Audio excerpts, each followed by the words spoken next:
Ladies and gentlemen, welcome back to our YouTube channel where we embark on another thrilling expedition through time. Today, we set our sights on the incredible history of the Lighthouse of Alexandria, a marvel that once stood as a shining beacon of knowledge and innovation. Join us as we delve into the captivating story of this ancient wonder. The Lighthouse of Alexandria, also known as the Pharos of Alexandria, was a towering structure located on the island of Pharos in ancient Egypt.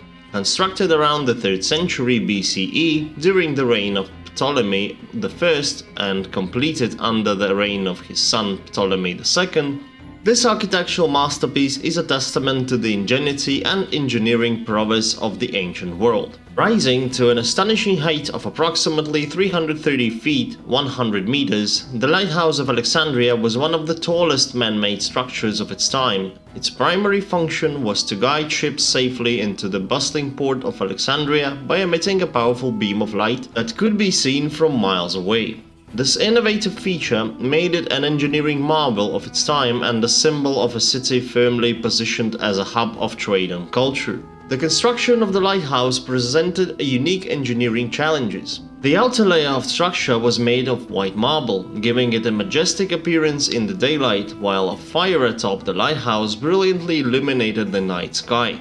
The complex design incorporated ramps and spiraling staircases, allowing for easy access to the top for maintenance and the operation of its powerful light.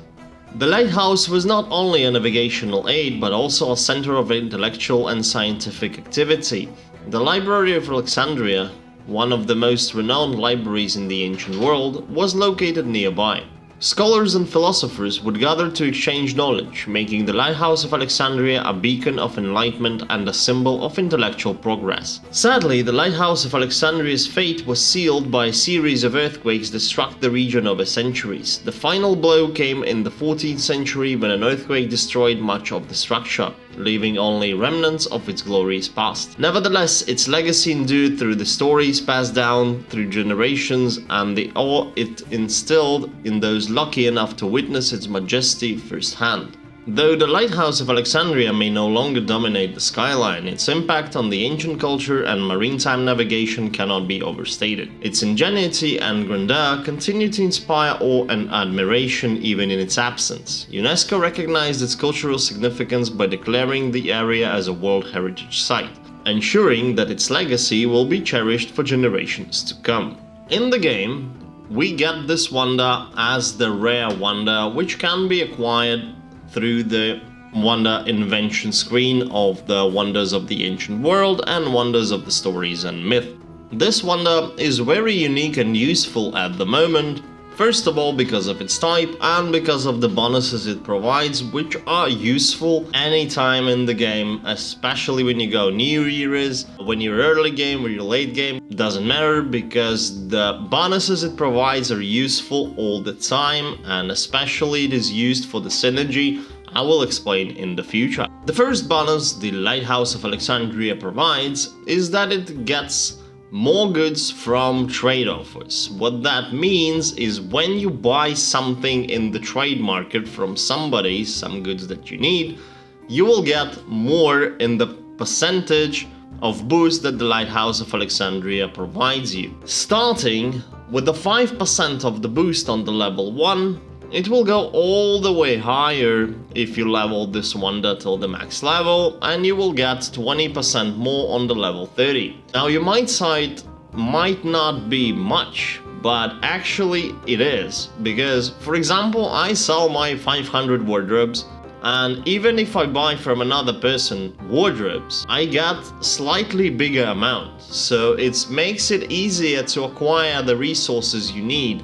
Especially when you go in a new era and you need new era resources and you need a lot of them to advance in the tech tree and to make your upgrades. Therefore, this is the perfect timing for the Lighthouse of Alexandria to become in handy, because this wonder will provide you with extra boost to the goods from the trade offers, which is absolutely amazing bonus, very usable. So for the same amount of coins you will be getting a lot more goods. And that is absolutely amazing, makes our life in the game much more easier.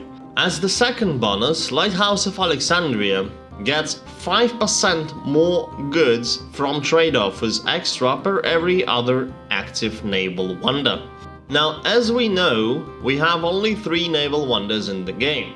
First of which is Colossus of Rhodes, second is Lighthouse of Alexandria, which we're talking about right now, and the new addition to the game, Dragon Ship Elida, which counts as the 2 naval wonders at the same time. That means we can get our boost up to 15% because Lighthouse of Alexandria doesn't count itself like all the other wonders do. Therefore, it will count your Colossus of Rhodes and it will count your Dragon Ship Elida to get 15% more to the goods you're getting from trade offers. This at the moment is the maximal synergy boost you can get, which is 15%.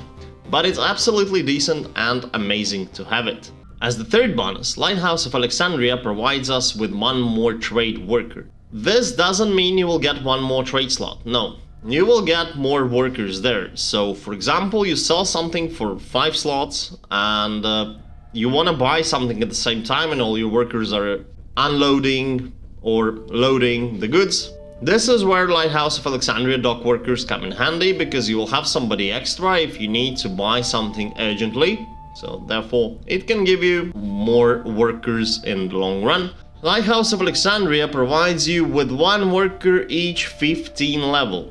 So on the level 30, you will have +3 maximal amount of trade workers from Lighthouse of Alexandria. This wonder is absolutely amazing from all the sides you can look at it, because it gives you decent boosts to your productions. We can call it a production wonder, even though it's for the trade offers. It gives you dock workers. It's absolutely amazing in any way, and it also synergizes with the wonders you're gonna be using daily, like Colossus of Rhodes, for example.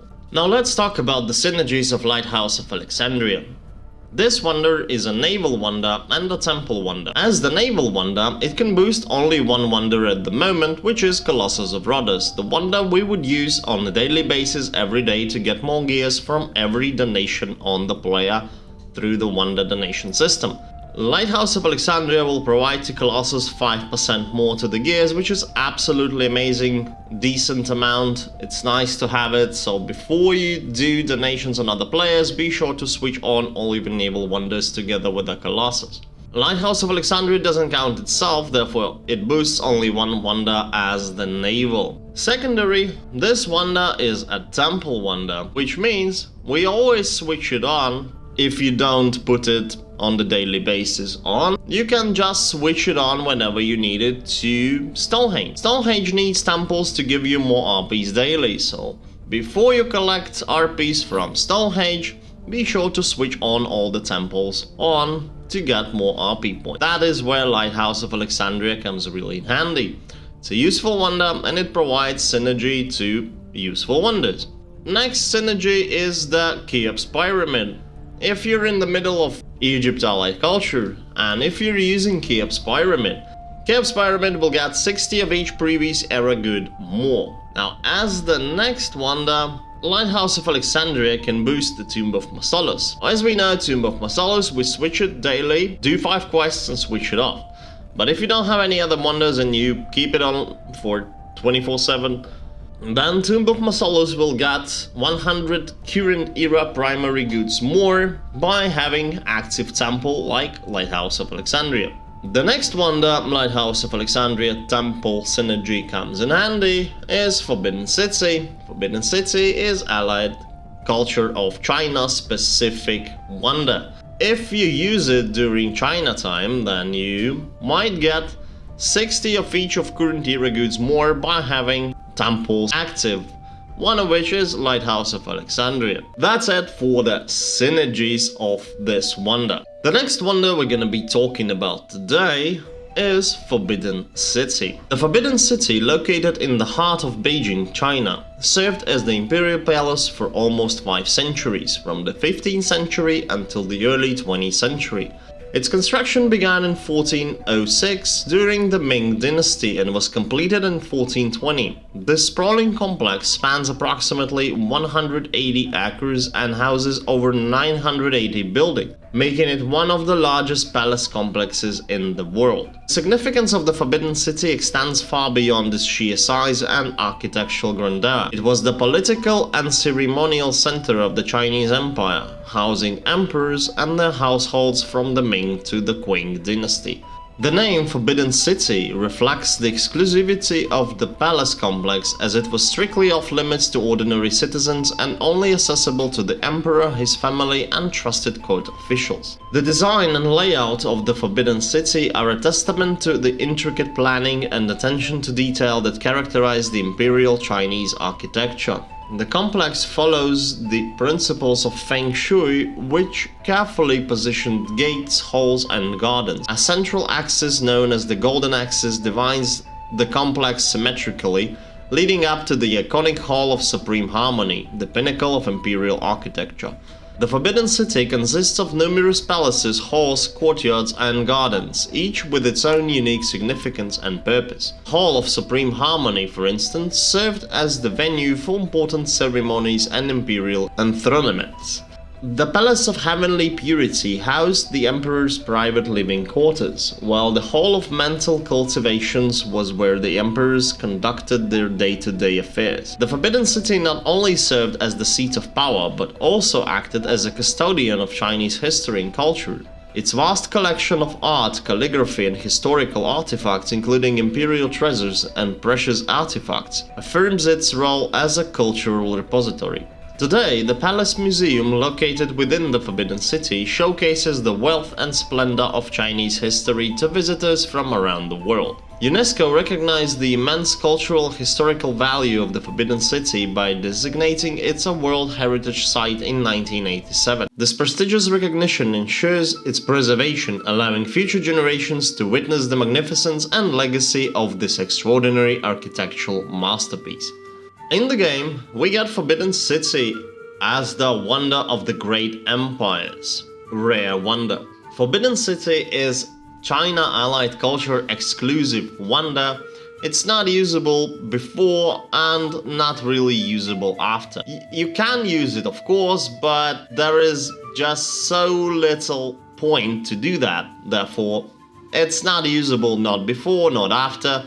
But during the China, it might help you out to just increase the amount of goods you produce during the time of China allied culture. Now, I must say, I really like how it looks like, especially in the city of China allied culture. But let's talk about the bonuses first. Now, the first bonus Forbidden City provides is that it boosts the output of all goods production in China by starting 10%. Of course, if you would level this wonder higher, just like all of the specific allied culture wonders, this boost will go up until 36.5%. My personal opinion is that don't invest in this wonder. It's pretty perfect on level 1 till level 4, you don't need to get it higher.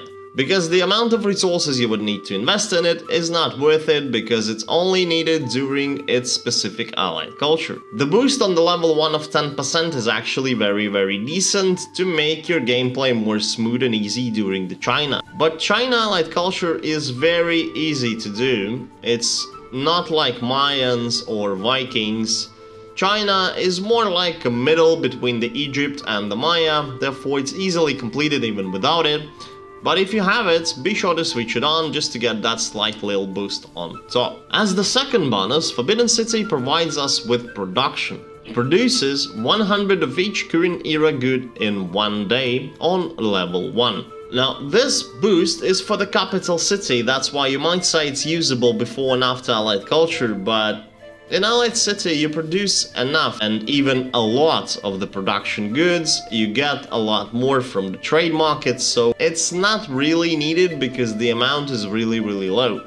And even if you level this wonder up to level 30, this number, like in all other wonders of this type, will increase till 390 goods of the current era per day. Now imagine you would need to wait 24 hours and occupy a wonder slot just to get this 390. Now in the end game is not usable at all. It's just too low amount to even consider using this for a good. As the third bonus, Forbidden City produces 60 of each current era good extra per every other active temple in one day. Now, if you are during China and you're using Forbidden City to get a little bit more boost to the goods it produces, and you don't have any better wonders to put in the Wonders of the Great Empire section, then yes, you might get a little extra of those goods because of the temple synergy. Now when you start the game gifts you Stonehenge. You definitely get it, so that's +1 temple. If you don't have any wonders, you will at least have 1 temple just to get this little bit of boost of Forbidden City. As you see, my Forbidden City is at level 4. Actually, when I played China, we didn't have a wonder rework yet, so we didn't have Forbidden City as the wonder.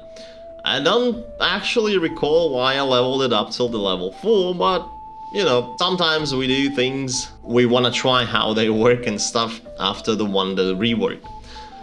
Now about the synergies. Forbidden City is a palace wonder and a temple wonder. As a palace wonder, it can boost hanging gardens, which require palaces to be active to produce more food. 8% more per every active palace, which is quite decent. We usually don't go for that synergy, but if you need it, and if you don't have any other better wonders, and yes, it can boost hanging gardens.